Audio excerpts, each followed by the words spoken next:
जिस तरह हर चमकती हुई चीज सोना नहीं होती, जिस तरह हर चमकती हुई चीज सोना नहीं होती, उसी तरह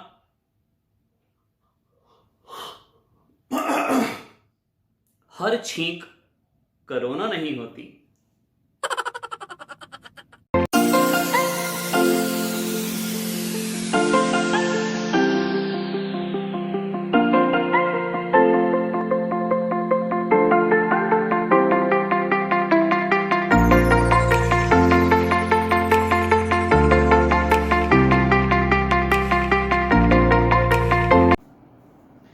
गुड मॉर्निंग इंडिया। केम छो बच्चों, मजाમાં? Welcome back to your beautiful से channel with your handsome teacher जिसका नाम है फिजिक्स बाय राहुल बंसल। करते हैं स्टार्ट आज का टॉपिक। लास्ट क्लास में आपको बताया था, क्या बताया था? चैप्टर 4 बताया था, मूविंग चार्जेस एंड मैग्नेटिज्म बताया था, मैग्नेटिक इफेक्ट्स ऑफ करंट बताया था, ACL एम्पियर सर्किटल लॉ की एप्लीकेशन बताई थी। पूछ रहे हैं क्या बताया था। तो आज हम स्टार्ट करते हैं। चार्ज पार्टिकल आपको बताया था मैग्नेटिक फील्ड में एंट्री करेगा तो क्या करेगा, थोड़ा सा और डिस्कस करेंगे नेक्स्ट क्लास में। आज हम स्टार्ट कर रहे हैं बच्चों, अगर चार्ज पार्टिकल इलेक्ट्रिक फील्ड में एंट्री करेगा तो क्या करेगा। इलेक्ट्रिक फील्ड में एंट्री वो कैसे कैसे कर सकता है। इलेक्ट्रिक फील्ड में एंट्री वो ऐसे ऐसे कर सकता है, कैसे कैसे कर सकता है, ऐसे ऐसे कर सकता है। तो टॉपिक हमारा यही है, motion of A charged particle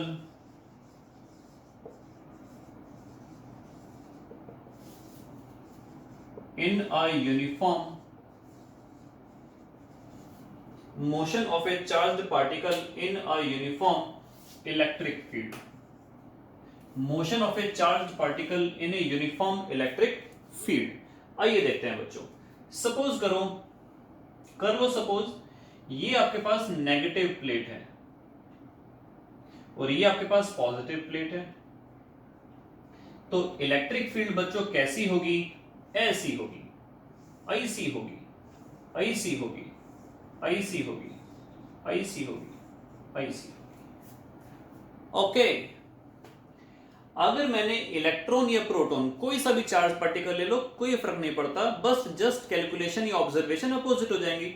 मान लो अगर मैं पॉजिटिव चार्ज को यहां से फेंकता हूं, पॉजिटिव चार्ज को जैसे ही मैंने जबरदस्ती करके फेंका, पहले तो ये रिपल्शन करेगा, फिर भी मैंने ताकत लगाई बिकॉज आई एम बाहुबली, मैं अपना डोला नहीं दिखाऊंगा। तो हुआ क्या, पॉजिटिव चार्ज को जैसे ही हमने फेंका, पॉजिटिव चार्ज को जैसे ही हमने फेंका, तो वो जैसे ही यहां पहुंचेगा तो यहां पर ही नेगेटिव चार्ज को अट्रैक्ट करेगा और ये पॉजिटिव चार्ज कॉन्टिन्यूसली रिपेल करेगा। तो ऐसी कंडीशन में क्या होगा, वो along the electric field lines भागेगा, वो along the electric field lines भागेगा। अगर मैंने यहां पर नेगेटिव को फेंका होता तो यहां पर पहुंचने के बाद ये इसको रिपेल करता और वापस पॉजिटिव अट्रैक्ट करता। तो इसका मतलब क्या हुआ, वो अब अलोंग की जगह opposite to the direction of electric field lines भाग रहा है।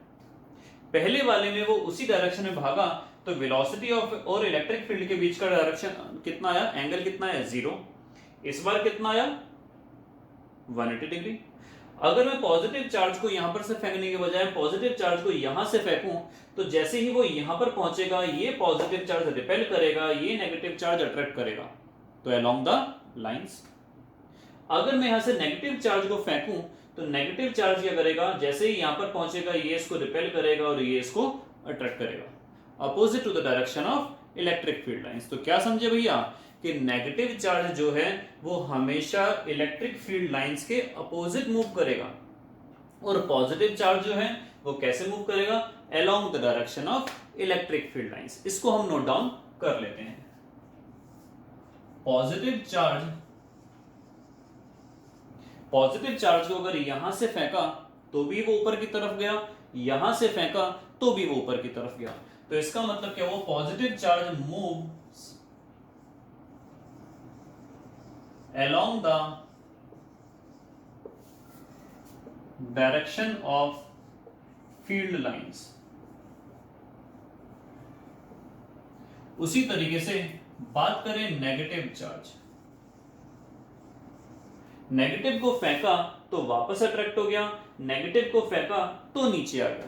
तो negative charge moves opposite to the direction of field lines. Negative charge हमेशा अपोजिट फेंका जाएगा, अपोजिट मूव करेगा। इसका मतलब क्या हुआ कि अगर पॉजिटिव फेंक रहे हैं, नेगेटिव फेंक रहे हैं, ये हमने पैरेलल फेंका या एंटी पैरेलल फेंका, व्हाट विल हैपन इफ ऐसे फेंका। देखा हमारी English, what will happen if we throw the charge particle perpendicular to the electric field. चाहे वो पॉजिटिव चार्ज हो, नेगेटिव चार्ज हो, doesn't matter. What will happen अगर मैं ऐसे फेंकूं, तो देखो अगर पॉजिटिव चार्ज है, पॉजिटिव चार्ज को अगर मैंने फेंका तो यहां पर फेंका तो ये लगातार रिपेल करेगा, वो लगातार अट्रैक्ट करेगा, तो जाना चाहिए ऐसा सीधा, लेकिन in the context of this electric field, due to the presence of this electric field, वो ऐसा जाएगा। और जैसे ही वो इस रेंज से बाहर निकलेगा, इस प्लेट से बाहर निकलेगा, अब वो स्ट्रेट जाएगा ऐसे। तो ये चला उसने x के अलोंग डिस्प्लेसमेंट और ये चला उसने y के अलोंग डिस्प्लेसमेंट। बात हुई बच्चों क्लियर? ये चला उसने x के अलोंग डिस्प्लेसमेंट और ये चला उसने y के अलोंग डिस्प्लेसमेंट। तो देखते हैं ये पाथ कैसा है। मुझे आपको लग रहा है याद आ रहा है, आपने पढ़ा था प्रोजेक्टाइल मोशन, वहां पर आप लोगों ने पढ़ा था पैराबोलिक पाथ, पढ़ा था नहीं पढ़ा था? जी हाँ पढ़ा था। तो ये पाथ पैराबोलिक है और पैराबोलिक प्रूव करने के लिए y directly proportional to X square या y equals to K X square या y equals to minus X square या X square equals to y, ऐसा कुछ आपको प्रूव करना पड़ता है। तो आइए देखते हैं फटाफट कैसे कैसे ये प्रूव होगा। देखिए पार्टिकल को हमने फेंका अलोंग एक्स एक्सिस, तो इनिशियल वेलोसिटी जो थी वो किसके अलोंग थी? Initial velocity along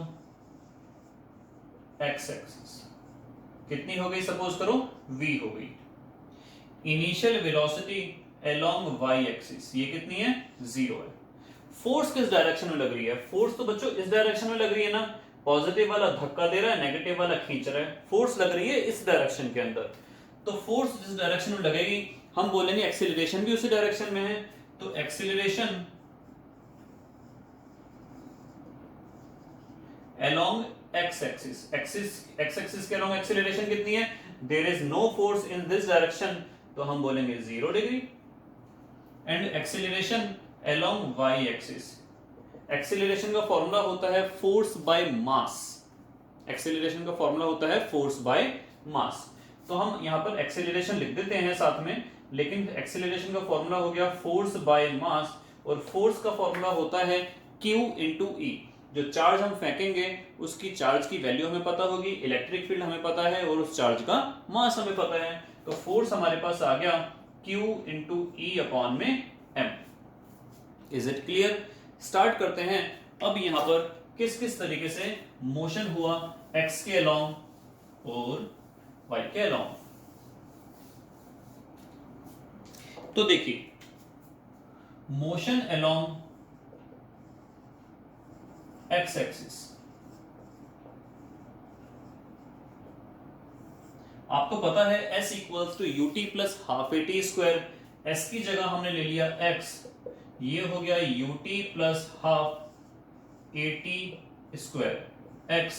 initial velocity along x axis कितनी थी? v, साथ में t। Acceleration along x axis कितना है? 0, साथ में है टी स्क्वायर। तो ये सारा गायब हो गया, आपके पास कितना बचा? x equals to v t. इसको अभी हम यहीं per छोड़ते हैं, t की वैल्यू आगे हमें यूज करने में आएगी, तो x बाय v हम लिख देते हैं। बात करते हैं मोशन अलोंग y एक्सिस की। तो आपके पास कितना आ गया? s equals to u t plus half a t square से y equals to u t plus half a t square, y equals to initial velocity along y axis 0 थी, acceleration कितनी थी? q e बाय m, और time क्या निकल के आया था? x बाय v का होल स्क्वायर। ये सारा जीरो हो गया, तो y आपके पास आया क्यू ई अपॉन में 2mv² और बाहर बचा x का स्क्वायर। चार्ज रहेगा कांस्टेंट, इलेक्ट्रिक फील्ड रहेगी कांस्टेंट, मास है कांस्टेंट और वेलोसिटी अलोंग x एक्सिस ये भी कांस्टेंट, क्योंकि वेलोसिटी जो है इस पर कोई फोर्स नहीं लग रही है। तो अल्टीमेटली इसको अगर मैं k मान लूं तो y मेरे पास क्या मिला, kx²। y की वैल्यू क्या मिली बच्चों, kx²। इसको अगर मैं कांस्टेंट मान लूं, कांस्टेंट मान लिया कोई, तो y इक्वल्स टू kx²। कैसा पाथ है, ये है आपके पास पैराबोलिक पाथ। कुछ बात समझ में आई? अब समझते हैं एक बार फिर से कि पॉजिटिव चार्ज जो होता है वो किसके अलोंग मूव करता है, वो मूव करता है along the direction of electric field lines. ये एग्जाम में आ चुका है कि what will happen if we throw the positive charge in a electric field in an electric field either along the field lines और opposite to the field lines। चाहे हम positive charge को ऐसे फेंकें या पॉजिटिव चार्ज को ऐसे फेंकें, जाएगा वो ऊपर ही। बेशक कुछ देर बाद वो फाइनल ही मूवमेंट पता करा जाता है। नेगेटिव चार्ज को चाहे ऐसे फेंकें along the lines या opposite to the lines, वो कैसे जाएगा, वो नीचे की तरफ जाएगा, यानी कि opposite to the field lines।